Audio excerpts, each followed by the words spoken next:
يا من صليت بكل الأنبياء، يا من في قلبك رحمة للناس، يا من ألفت قلوبا بالإسلام، يا حبيبي يا شافعي يا رسول الله، بأمي وأبي فديتك سيدي، صلاة وسلام عليك يا نبي. حبيبي يا محمد أتيت بالسلام. Assalamualaikum adik-adik.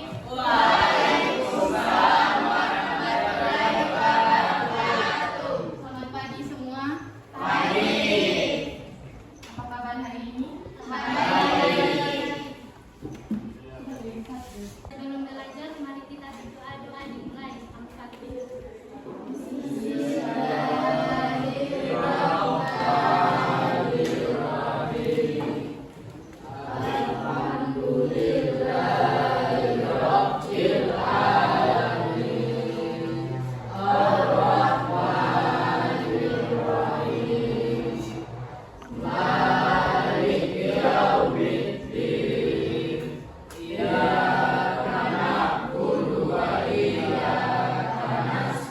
Abdul Karim A. Idrisa. Abdul Akau. Adelia Puspita Lampusu. Alfian Babu. Alim Antana. Dimas S. Laya. Baiklah, sebelum kita mulai pembelajaran, Ibu akan menyampaikan tujuan pembelajaran yang akan kita capai dalam materi hari ini. Yang pertama itu memahami makna iman kepada qada dan qadar.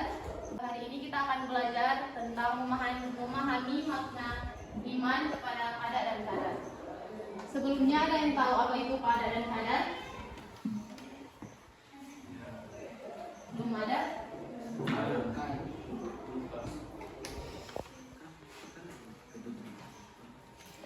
Sebelum Ibu menjelaskan apa pengertian dari qada dan qadar, di sini ada 4 poin yang akan kita bahas dalam pertemuan kita hari ini. Yang pertama itu ada pengertian qada dan qadar, yang kedua adalah takdir, mu'alaf dan mubram, yang ketiga ada contoh qada dan qadar, dan yang keempat manfaat beriman kepada qada dan qadar. Bisa lihat di sini pengertian qada dan qadar secara bahasa. Qada memiliki beberapa pengertiannya, itu hukum, keputusan, ketetapan, dan kehendak.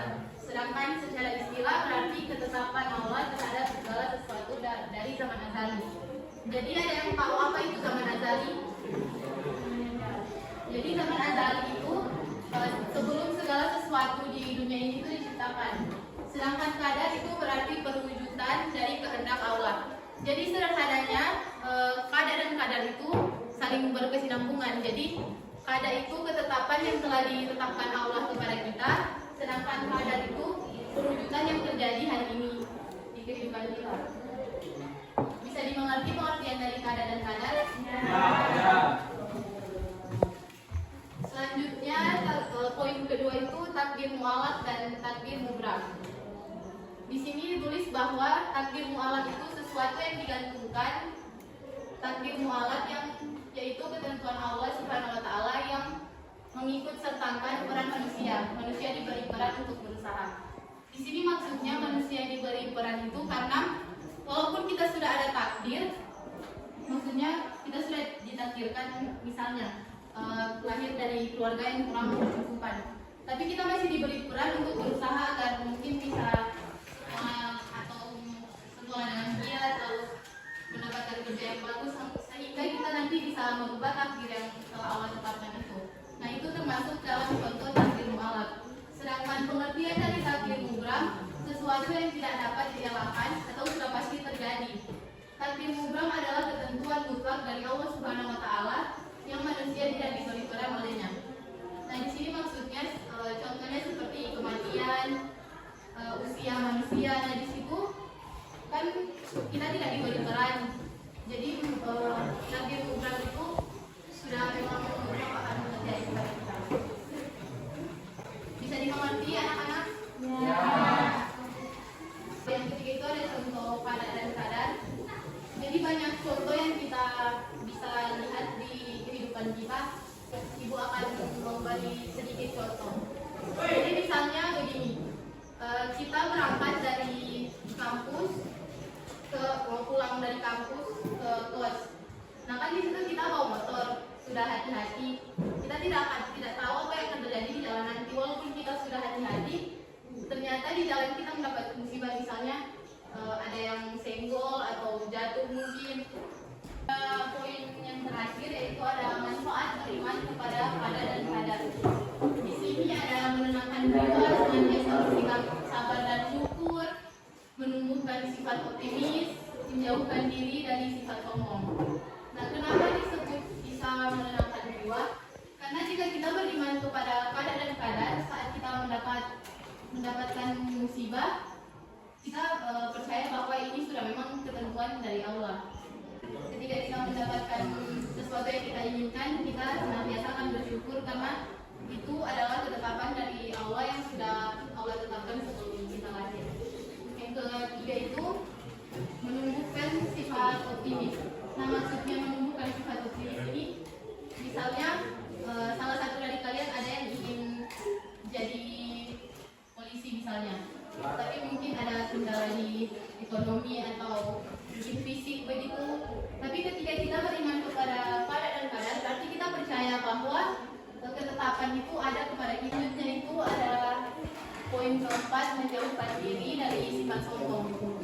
Seseorang yang beriman kepada kadar dan kadar, ketika mendapatkan keberhasilan atau mencapai sesuatu yang dia inginkan, maka dia percaya bahwa itu adalah ketetapan dari Allah, bukan karena dirinya hebat. Baiklah, adik-adik ada yang ingin bertanya? Bu, saya ingin bertanya. Silahkan, Hestin. Kadang-kadang ada hidup itu kejadian yang hatimu. Baiklah, selanjutnya karena ibu telah memberikan pengertian dari kadar dan kadar, selanjutnya juga ibu telah memberikan contoh dari kadar dan kadar, maka dari itu ibu meminta untuk dari siswa memberikan salah satu contoh kadar dan kadar yang terjadi dalam kehidupan kalian. Dari satu siswa laki-laki dan satu siswa perempuan untuk memberikan contoh dari kejadian kadar dan kadar dalam kehidupan mereka. Depan.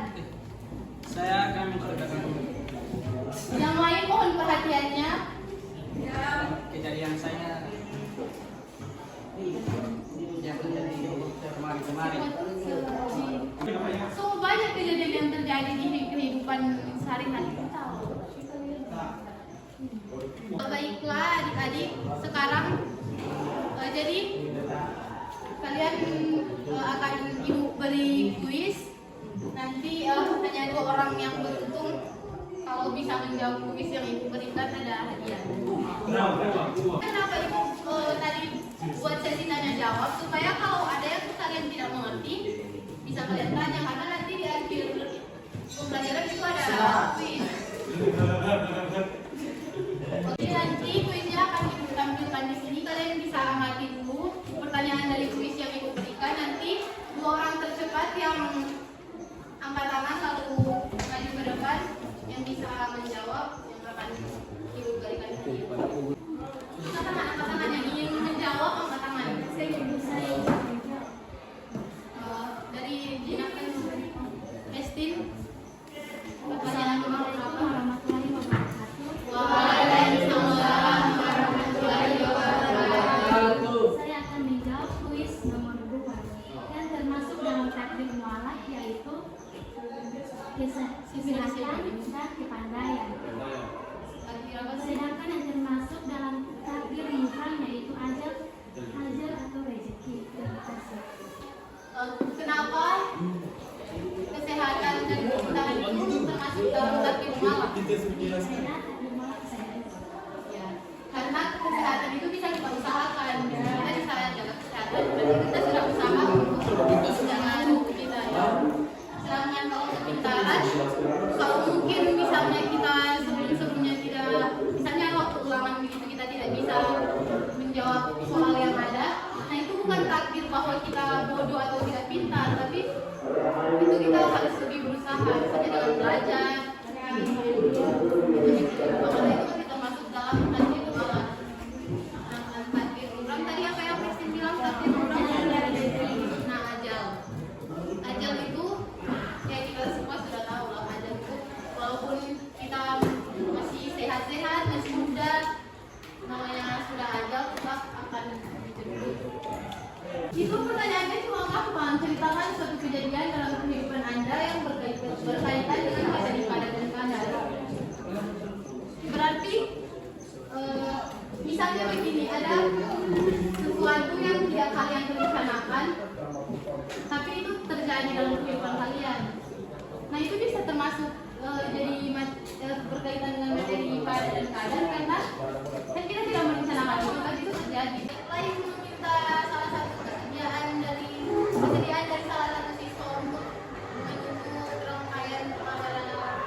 نورت حياتنا بالإيمان، يا من بجمالك علمت الإحسان، يا من نورت قلوبنا بالقرآن، يا حبيبي يا شافعي يا رسول